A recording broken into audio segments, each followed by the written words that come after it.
कोई जिम्मेदारी नहीं होती प्रधानमंत्री की देश के प्रति, कोई जिम्मेदारी नहीं होती जनता के प्रति कि जनता के सामने मंच पे खड़े हो सच बोलो, क्योंकि ये देश का पहला प्रधानमंत्री होगा जो आपके सामने इस तरह से झूठ बोलता है। हर बार मंच पे आए माफी मंगवाओ कि हमारे सामने खड़े होकर आपने ऐसी उल्टी सुल्टी बातें, आपने ऐसी हल्की बातें कैसे कर डाली।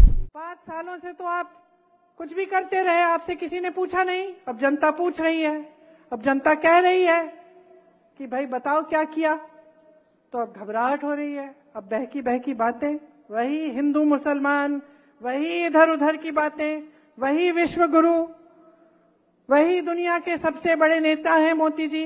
अरे क्या लेना देना आपको कि कितने बड़े नेता हैं? अगर इतने बड़े नेता आपको पानी नहीं दिलवा सकते, आपका घर नहीं बनवा सकते, आपको रोजगार नहीं दिलवा सकते,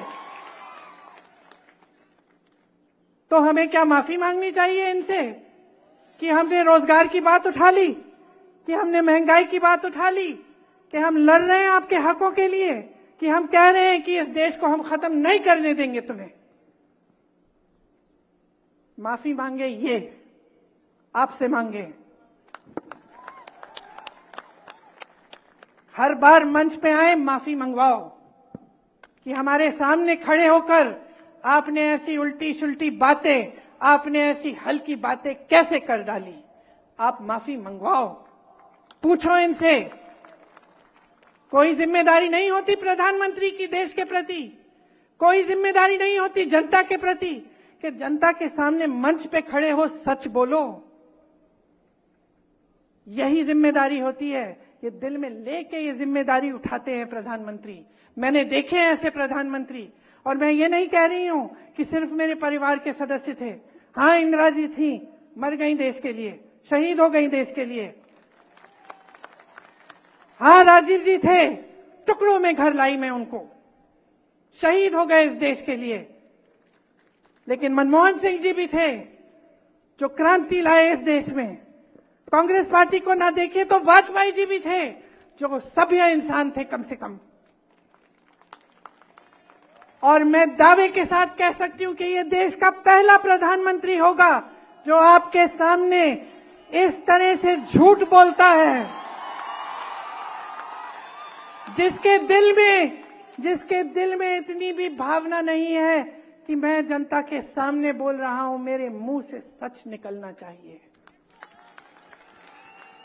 इन्होंने कितनी गाली दी हमारे परिवार को, इससे हमें कोई परवाह नहीं है। किसी को नहीं छोड़ा, मां को नहीं छोड़ा, पिता को नहीं छोड़ा, दादी को नहीं छोड़ा, दादा को नहीं छोड़ा, परदादा को नहीं छोड़ा, भाई को नहीं छोड़ा, पति को नहीं छोड़ा, कोई बात नहीं करते रहे। 56 इंच का इनका सीना नहीं है, इनका सीना नहीं है, लोहे के सीने हैं हमारे।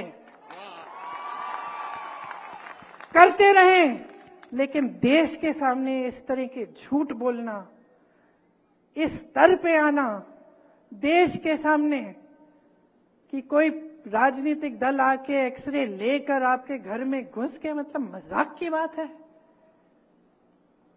तो मैं सिर्फ एक आग्रह करने आई हूं आपसे कि इस बार जो आपका वोट है ना, वो किसी नेता के पक्ष में नहीं, किसी पार्टी के पक्ष में नहीं, ये वोट आपका वोट है। अपने देश को दो, इंडिया को दो। गठबंधन का नाम भी इंडिया है, लेकिन आप सोचिए, ये आपका देश है, ये आपका देश है। अपने देश को अपने दिल में रखो, समझो कि आज वो पल आ गया है कि आपको अपने आगे देखना है। सिर्फ अपना नहीं, सिर्फ अपने परिवार का नहीं, अपने गांव का नहीं, अपने घर का नहीं, अपने शहर का नहीं, अपने प्रदेश का नहीं, अब अपने देश के बारे में सोचो। ये देश है, देश ने जीवन दिया है, देश ने सब कुछ दिया है आपको और हमको। ये जो वोट है इतना कीमती है, इसको व्यर्थ मत करो।